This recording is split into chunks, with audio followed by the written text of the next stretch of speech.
देखिए, पुरस्कार होता है, चाहे जो भी विवाद हो, तो बधाई हो गीता प्रेस को। आप 1922 से गीता प्रेस शुरू है, तो आज ये आपको अवार्ड मिला है। क्यों लगता है कि आप योग्य हैं गांधी पीस जो पुरस्कार है उसके लिए?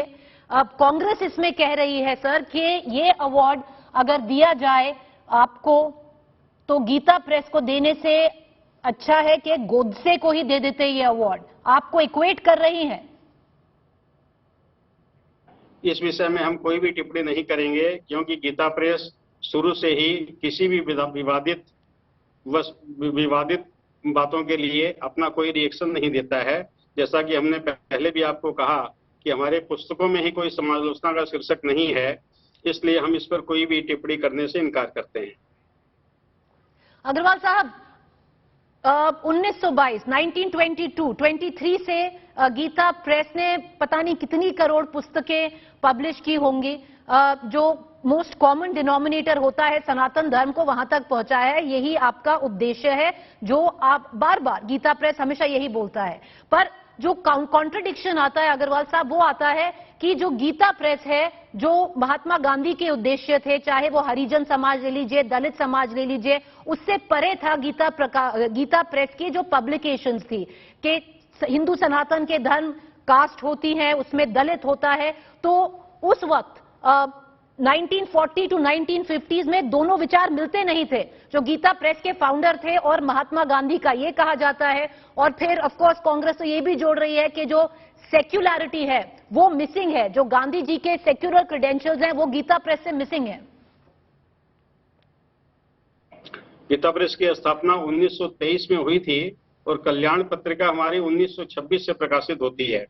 और गीता प्रेस एक सनातन धर्म के पुस्तकों को छापने का एक प्रमुख केंद्र है।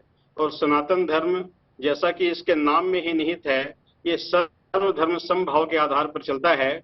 और इसमें किसी का कोई, सभी लोग उन्नत करें, सभी लोग आगे बढ़ें और सभी लोग एक सामान्य रूप में जो सत्य की और परिपाटी होती है, जो सभी लोगों के लिए करेक्टर बिल्डिंग करेक्टर जो ठीक करने का जो अध्याय होता है, उन सब चीजों को लेकर हमारे पुस्तकों में गीता, रामायण, महाभारत, श्रीमद् भागवत एवं 1800 तरह की पुस्तकें 15 भाषाओं में हम प्रकाशित कर रहे हैं, जो कि आज जन जन तक पहुंचकर आध्यात्मिकता को एवं सनातन को बढ़ावा दे रही हैं। और उसी के आधार पर गीता प्रेस की स्थापना काल से आज तक हम कार्य करते आए हैं।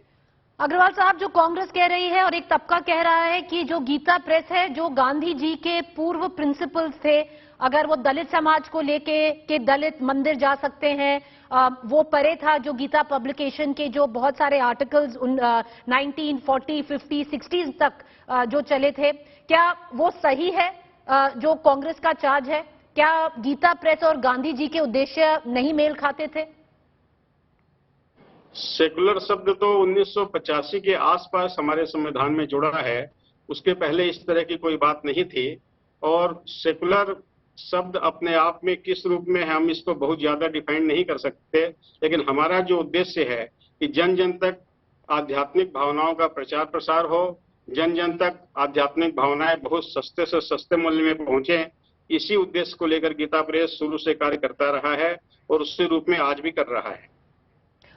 बहुत शुक्रिया अग्रवाल जी कि आप हमसे जुड़े, बहुत धन्यवाद। I want to cut across right now to our other panelists this evening. Joining me, like I said, Sanjay Jha, political analyst, Sanju Verma, national spokesperson, Bharatiya Janata Party, and Rahul Srivastava, national affairs editor, India Today.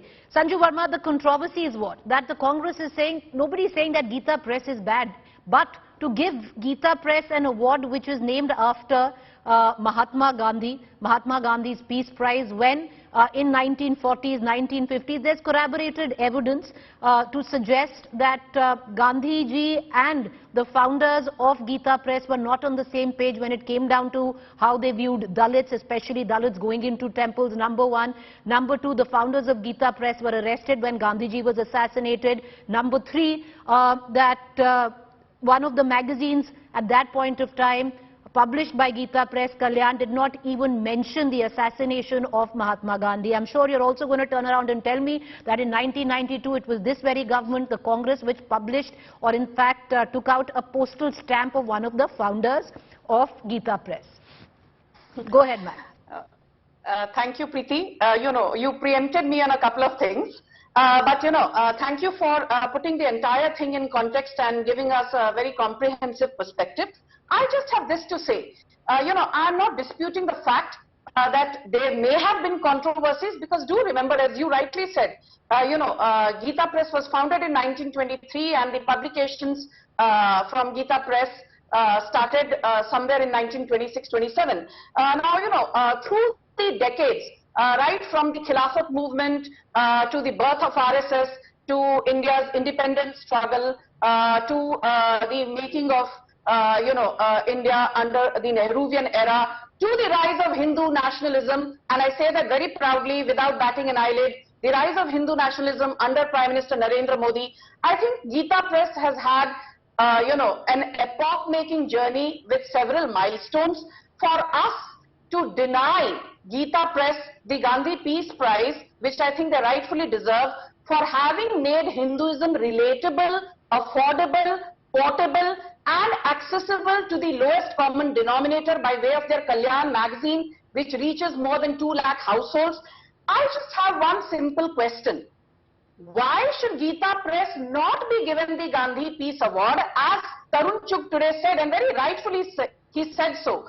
He said, यदि शेख मुजीबुर रहमान को मिल सकता था Gandhi peace prize 2020 में, यदि कबूस बिन अल सायद of Oman उनको दिया जा सकता था 2019 में, if we could give this to the likes of Akshay Patra, who've done commendable work, Shulabh Sauchalay, who've done commendable work, why not give it to Geeta Press, which has also done tremendous amount of work in terms of not only embracing Sanatan Dharma, but ensuring that it is carried by way of its larger message to the nook and cranny of India, because you would appreciate, Preeti, that close to 42 crore texts and books have been published by Geeta Press, with over 16.2 crore editions of the Bhagavad Gita in their repertoire. They have about 3,500 manuscripts, largely related to Hinduism. And I only say this, we are a secular republic, nobody denies that. The state and the religion are separate, nobody denies that. But at the same time, I'm very proud that Geeta Press has found a formidable patron